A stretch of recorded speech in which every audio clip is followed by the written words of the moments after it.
बर' थुनलाइ आफादनि 67थि बोसोरारि जथुम्माखौ तामुलपुर जिल्ला बर' थुनलाइ आफादनि बानजायनायाव तामुलपुराव फैगौ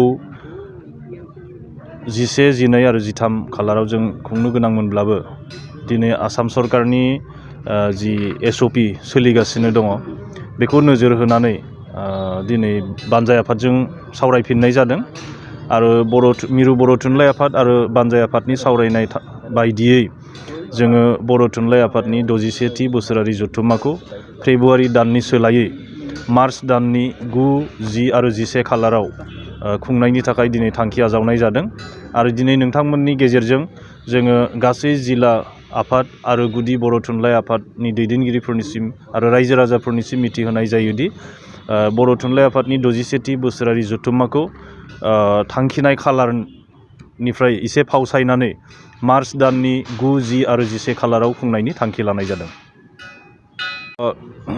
बर' थुनलाइ आफादनि बोसोरारि जथुम्माफोराव सरासनस्रायै जोंनि आसामनि अनगायैबो सा सानजा भारतनि गुबुन गुबुन हादाबसानिफ्रायबो थान्दैफोर बाहागो लाफैयो आरो गुबुन हादरनिफ्राय फारियै माने नेपाल आरो बांलादेशनिफ्राय बांसिनै थान्दै एबा दैदेनगिरिफोर बाहागो लाफैयोमोन। नाथाय कभिडनि जि गोसारनाय बेखौ नोजोर होनानै जों दिनैबो रोखायै बुंनो हाया जे गुबुन हादरनिफ्राय थान्दैफोरखौ फैनायनि बेलायाव बिथांमोना रोखा थांखि लानो हागोन ना हाया। बेनिखायनो बे बिथिङाव जोङो फेब्रुवारि दाननि नैथि सप्ताहालागै बेनि सायाव जों रोखायै बुंनो हानाय जासिगोन।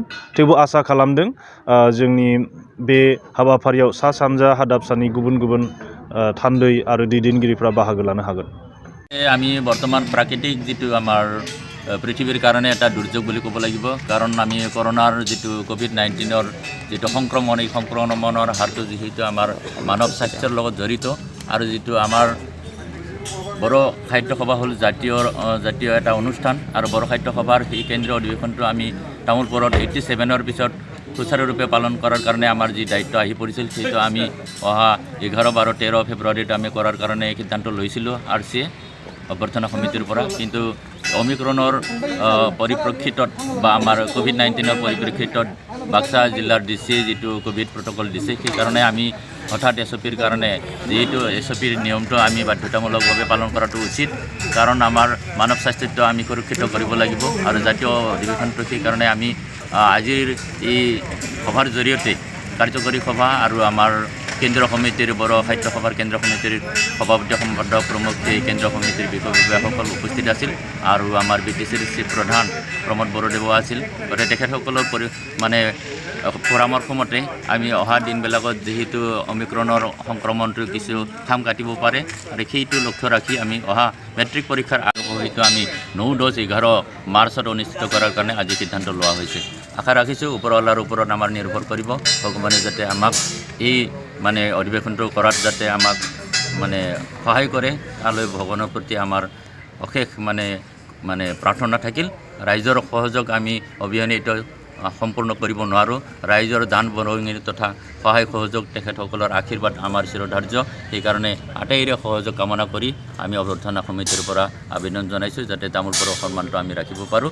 এইটোৱে আমাৰ বিনম্ৰ অনুৰোধ। गोजोनथाव खौरां गोसो गुदुं फरायसा एबा सुबुंफोरनि थाखाय टारगेट कोचिं इनस्टिट्यूटआ बेसेन गोसा सुबिदा लानानै फैदों। जायफोर बिथांमोना banking, railway, SSC, insurance, defence, Assam police बायदि आनजादनि थाखाय साखाफारा जानो मोजां खाबु मोनाखै बैसोरबायदि फरायसा एबा सुबुंफोरनि थाखाय मोनसे मोजां खाबु सफैदों। बरपेटा रोड विशाल मेगा मार्टनि साखाथियाव थानाय आमतलाव बे टारगेट कोचिं इनस्टिट्यूटखौ खुलिनाय जादों। आथिखालनि साख्रि मोनै आरो बेकार जेंनाखौ नोजोर होनानै बे टारगेट कोचिं इनस्टिट्यूटआ सोलोंसाफोरखौ गोबां गियान होनो थाखाय राहा लादों। बे टारगेट कोचिं इनस्टिट्यूटआव सोलोंथाइ होनो लानाय आयदाफोरा जाबाय banking, railway, SSC, insurance, defence आरो आसाम पुलिस।